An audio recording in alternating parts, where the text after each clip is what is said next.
Hey guys, Dr. Royer here. I'm really excited about our three-part series on sleep, and I can't think of a better place to talk about that than here in the bedroom.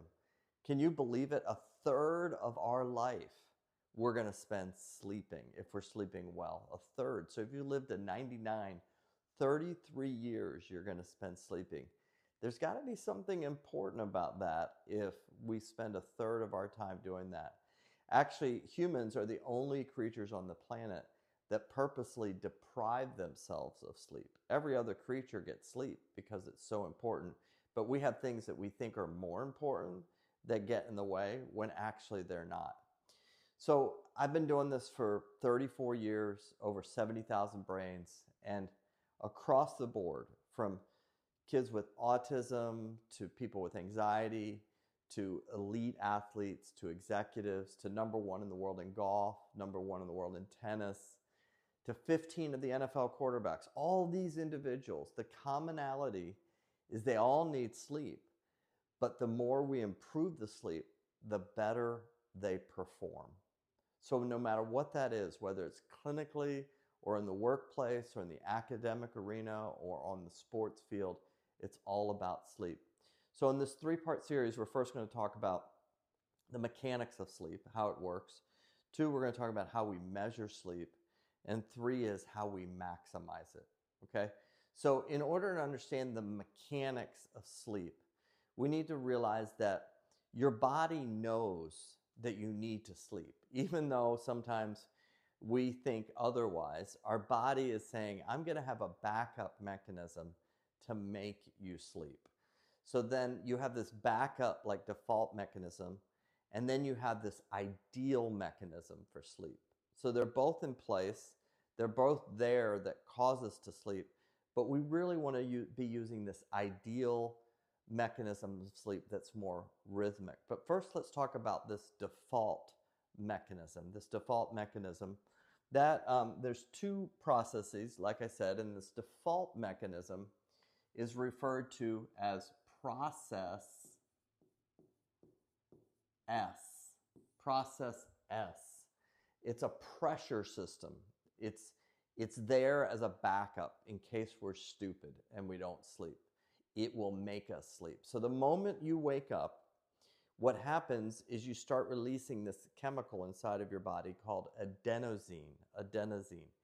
And what that adenosine is, it's a tranquilizer basically. And if it gets to a certain point, you will go to sleep. Just like if you've ever had surgery, and they say, count down from 10, and then next thing you wake up and you can't remember, did I get to 9 or 8? I mean, it happens so fast, right? That tranquilizer lets people operate on you, which is crazy, right? Well, this adenosine is a lot like that. It says, even no matter what you decide, I'm going to make you sleep eventually. And so it releases, and then at a certain point, it gets so much that we fall asleep. However, there's one thing that we can take that will block the adenosine from being released, and that's caffeine is an adenosine blocker. Now, just because it's blocking it doesn't mean that we're not still producing it. So it's kind of like a balloon that's filling up on the other side of this cork of caffeine, right? And so then when the caffeine finally wears off, and you've had this happen if you try to like drive all night or stay up for a party or something, right? And eventually, no matter how much caffeine, you still fall asleep. And what happens is that adenosine breaks through and will make you go to sleep, okay? That's process S, or sleep pressure. Here's a couple things to kind of identify whether that's what you're relying on. One is, I can only go to sleep when I'm like super tired, right? So fatigued, and then eventually I'll go to sleep. That's probably process S. That's something that you need to realize. Or 2, I have to have a lot of distraction, noise, different things going on. There has to be something I'm watching on TV to go to sleep. And you can't just close your eyes and go to sleep in a few minutes. Or this other one, which seems kind of paradoxical, is you actually go to sleep too fast, or you're sleeping every place, throughout the day and everything, but you go to sleep so fast, that's actually an indicator of sleep pressure. You should not be falling asleep in less than 7 minutes. That's called a sleep latency disorder. So we don't want to rely on process S, but many of us do. And if we do, that's going to impact our health, our overall problem solving, our long-term cognitive development, and also increase the risk of developing chronic diseases. What we want to be relying on is something called process C. Process C, and you might have guessed what the C is. The C is for circadian rhythm. See, we are creatures that require rhythm. There's rhythm to our life. And in circadian rhythm, our rhythm needs to be based on the sunlight for awakening and the nighttime, the dark, for sleeping, because we are not nocturnal creatures, we are daytime creatures. And our circadian rhythm starts in the morning with us awakening, and then we start to wind down to go to sleep when the sun sets. Now, it's very interesting. Since the onset of electricity in the early 1900s, humans have gone from, this is one of the factors, there's other things, but have gone from over 9 hours of sleep a night to actually now close to 6 hours of sleep at night. Mainly because we can override nighttime with electricity, with lights. But normally we should be following or tracking the sun. So let's talk a little bit about how circadian rhythm works. Circadian rhythm works this way. So let's look at the daytime, and let's say this is 6 a.m. And at 6 a.m. what happens, or when the sun is rising, sometime in the morning, we should release out of our adrenal glands a chemical called cortisol. Cortisol. Now there's two types of cortisol. There's cortisol that's part of your, it's the same chemical, but one is released as part of your natural body rhythm, and then one is released in relation to stress. So if I have a stress happen at any time of the day, I might release cortisol. But the natural rhythm, cortisol is not all a bad thing. It can be a good thing because we need it in the morning to be high, and it actually needs to be about 6 units. When we talk about measurement of sleep, this is something we need to be measuring, the actual volume of that. And I'll talk about how we do that in that video. But at 6 units at 6 a.m., by 12, you should have a drop in cortisol to about 3 units. That's a natural progression. It's also, cortisol changes have a lot to do with how our nutrition might work. There's certain times of the day carbohydrates might work better than other times, proteins and fats, because you've got this underlying supercharged mechanism of cortisol. Then by 5 p.m., this should be less than 2 units. And then by 9 p.m., it should be less than 1 unit. So you can kind of see this progression of cortisol going like this. Now, if I took it and looked at it day in and day out, it would create this kind of sine wave over and over, okay? And from here to here would be 24 hours. From here to here would be 24 hours, and so on. That releasing at a high level and then low. Now, I could get something like a major stressor happen here, and then all of a sudden I've got a spike in cortisol. Now, why it's important to understand that is there's another chemical that's really a part of the sleeping process or winding us down that works counter to cortisol. So whatever cortisol is doing, this chemical does the opposite. So this chemical is low here inside of our body, this chemical hormone, and what happens is as it goes higher as cortisol comes down. And then it keeps getting high, and then it reaches its peak around 12 midnight. And that's part of what winds us down to sleep. This is melatonin. Melatonin. Melatonin is not just something that you buy in a bottle. We actually make melatonin. There's something called the suprachiasmatic nucleus that's involved in that whole process that's interfacing with sunlight that impacts this. And so this has a lot to do with the rhythm of the sun. We'll talk about when we maximize sleep, how to leverage some of that in order to work with melatonin. But Do you remember my example here where we had the spike of cortisol? Guess what happens when that major stressor, psychological or situational, happens, is all of a sudden melatonin will come back down again. Now you're stuck with this rise, and it's trying to sleep at night, and I can't get to sleep because I'm all wound up with this residual cortisol burst that suppressed my melatonin. Very important to understand inside of you how you're releasing these chemicals throughout the day and how that's impacting your sleep cycle. You're working at, why can't I sleep at 9 o'clock, 10 o'clock, 2 a.m.?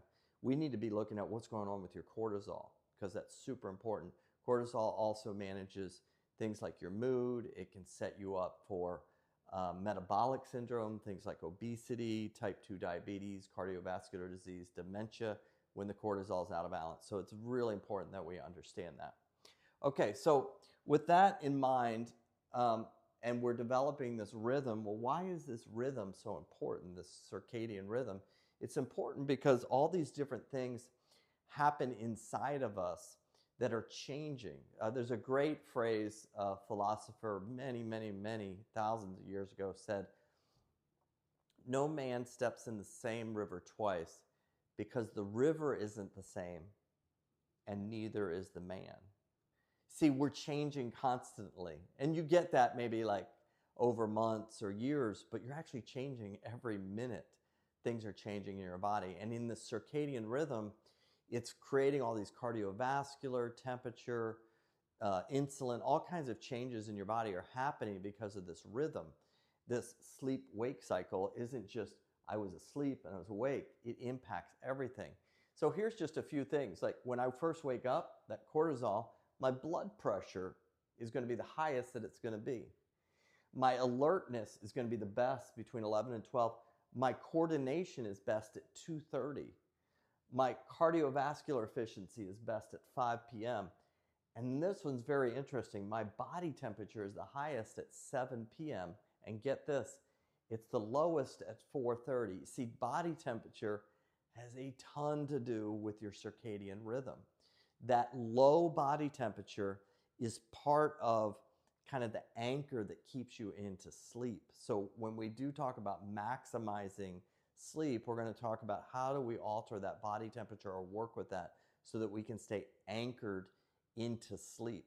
If you ever travel like to another country and you have to travel all night, or you flip-flop your time schedule, a lot of times you cross over this 4:30 nadir, and that can be the most disruptive on the brain and the body, and it can take days, even weeks, to recover from passing through that without sleeping. Super important.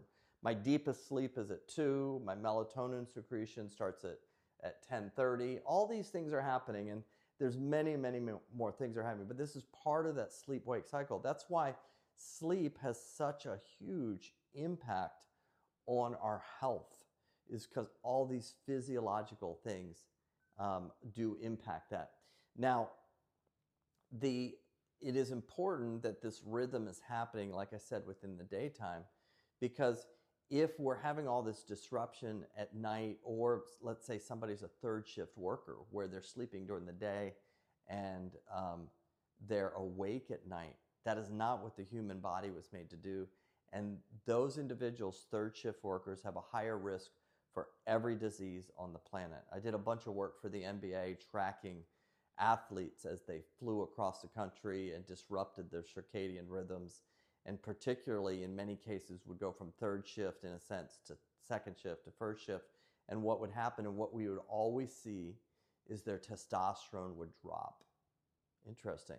All of a sudden they'd stop producing testosterone correctly, so we'd have these elite 22-year-old males that 4 or 5 months in the NBA season, their testosterone would look like they're 50 years old. And then it would decrease a little bit more, and guess what? The risk for injury would increase by 50%. Why was that happening? Because your sleep is so tied into your body and your hormones and your overall mental and physical performance. Super important. Okay? So with that in mind, now let's go to kind of the architecture of sleep, or how sleep works. Sleep is truly an architectural system. It's like building a house. And when you say, what did you do last night? You say, I slept. That is such a minimal description of what was going on. It'd be like, what did you do today? Well, I was awake.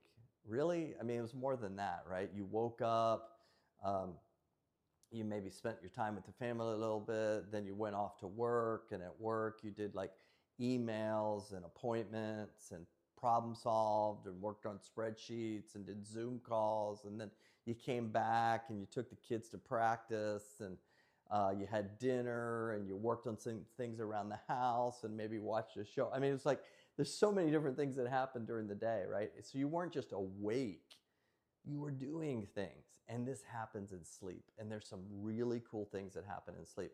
I had a golfer here recently, and we were out actually on this hole right outside the window here, hole number 4, and he was up on the green, and it was about 3 p.m. And he says, Doc, you know, what's the most important thing about this right here, this putt? And I said, you know what the most important thing is? What was going on at 3 a.m.? What was happening at 3 a.m. is going to determine more the amount of pressure you're putting on the club, what's going on with your breathing, what's going on with your heart, than anything that you're actually going to think about right now. See, we don't think of that way. We just think of like this moment in time, but that isn't how we function. You remember, we're in this rhythm. So when we look at sleep architecture, there's some things that we need to understand. So you go through sleep in basically 90-minute cycles, and they layer on each other. And these 90-minute cycles, you start at stage 1 and 2, which is light sleep. Light sleep should be about 50% of your total sleep throughout the night, 50%. And then you get into stage 3 and 4, which are deep sleep. That should be about 25% of your night.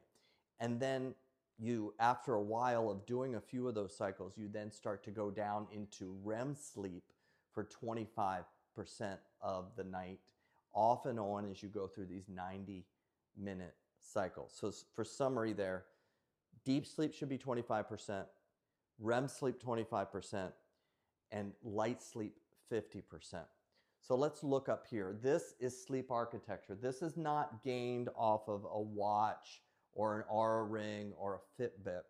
This is from an EEG, an electroencephalogram, where we're actually looking at brainwave activity.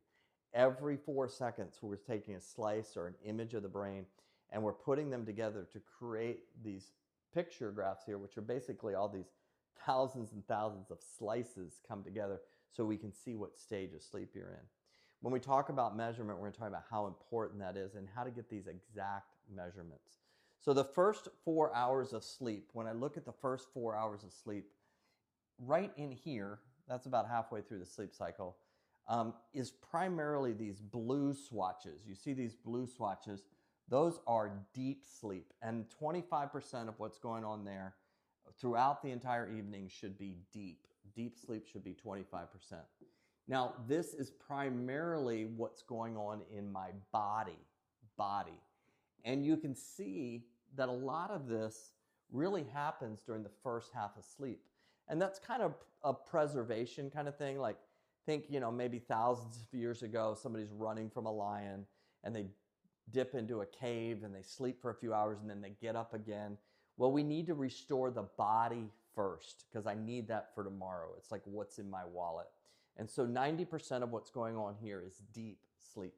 This is when all the large muscle groups, the organs, the hormones, like I talked about testosterone, but also progesterone, estrogen, all these important chemicals in our body are manufactured here. And so that happens during the first 4 hours of sleep. And that's also why sometimes after 4 hours, you might feel like, hey, I'm ready to go. Your body probably is, but your brain is not. And if during the day our brain is overstressed, overtaxed, full of all kinds of unsolved problems, unresolved past is still present, after the body's restored, all of a sudden we're like game on again, when really we need to be investing in long-term health of the brain. So this last 4 hours of sleep is REM sleep, or rapid eye movement, and it's primarily about the brain. And that is these larger gray slices here. This kind of light gray is all the light sleep, which really doesn't do much. It's kind of a transportation from REM to deep to awake. And we really want to be focusing on this. So that should be 25%. Okay. The last thing I want to talk about in here are these little red slivers. You see those? Okay. Those happen. And here's a big one right here. Those are wakenings. In a sleep world, that's called WASO, or wake after sleep onset, WASO. We want that to be less than 30 minutes. We don't want it to be greater than 30 minutes. So it's okay to wake up, but it's not okay to be waking up, going to the bathroom 3, 4, 5 times. Well, I'm just getting older. No, that's not how that works. That means there's something off in the sleep cycle. Same thing when you're low in testosterone. It doesn't mean, oh, I need to go immediately and get testosterone supplement. I need to look at what's going on with my deep sleep first. Another thing, issue with attention. So many people are like, well, let's take a stimulant, which is further going to disrupt my sleep. But they're not looking at what's going on in their sleep cycle, their REM and deep. Over 30% of attention problems come from poor sleep. We got to focus on that, okay? So in WASO, we need it to be less than 30. One other component is right before we go to sleep, which is called sleep latency. I said this earlier, we don't want to be going to sleep faster than 7 minutes. That's not good. That means that's process S, and that's sleep pressure. We need to have circadian rhythm, so it should take over 7 minutes, but not longer than 30 minutes. Goes over 30 minutes, that means we have insomnia. So we're going to keep this guy right around 15 minutes. So let's add all this up, okay? We got 15 minutes of latency, less than 30 of WASO, so right around 40 minutes, okay? And then we know we have these percentages of 25% deep, 25% REM, and 50% of light sleep. Well, we know that REM needs to be right around 2 hours total. We know that deep needs to be 2 hours total. So we just do a little math there. We know that's going to make up 50% of the sleep, so that's 4 hours. Light sleep, 4 hours, it's 8 hours. 15 minutes here, 30 minutes there. So I need to be in bed, it's all math, 8 hours and 40 minutes. It's interesting, some of the most elite athletes, I would say the most iconic figure for long-term resilience and unbelievable performance would be Roger Federer. He said, if I didn't sleep more than 10 hours a night, I could not perform well. We know that from LeBron James. All these elite athletes that have performed very well really lean into their sleep, and I've seen that the same with the individuals that I've worked with. So 840 is the distance that you need for sleep to really make it work. Now, some of you say, that's just too hard, Doc. I can't do that right now. I'm only sleeping 5 hours, 6 hours. My challenge to you over the next month, the next 30 days, is let's try to get 30 more minutes of sleep. Let's get 30 more minutes of sleep for 30 days, 30 for 30. Let's close with this. I want to show you an example of the fact that sleep isn't just what you perceive it to be. You must measure sleep. You have to measure your sleep. We have multiple ways that you can do that, and we're going to talk about that in the next video.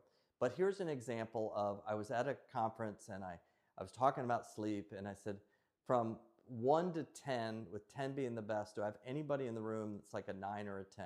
And I had these two guys raise their hand and said, I sleep 9 or, like perfect. 9, 10 would be how I would rate my sleep, with 10 being the best.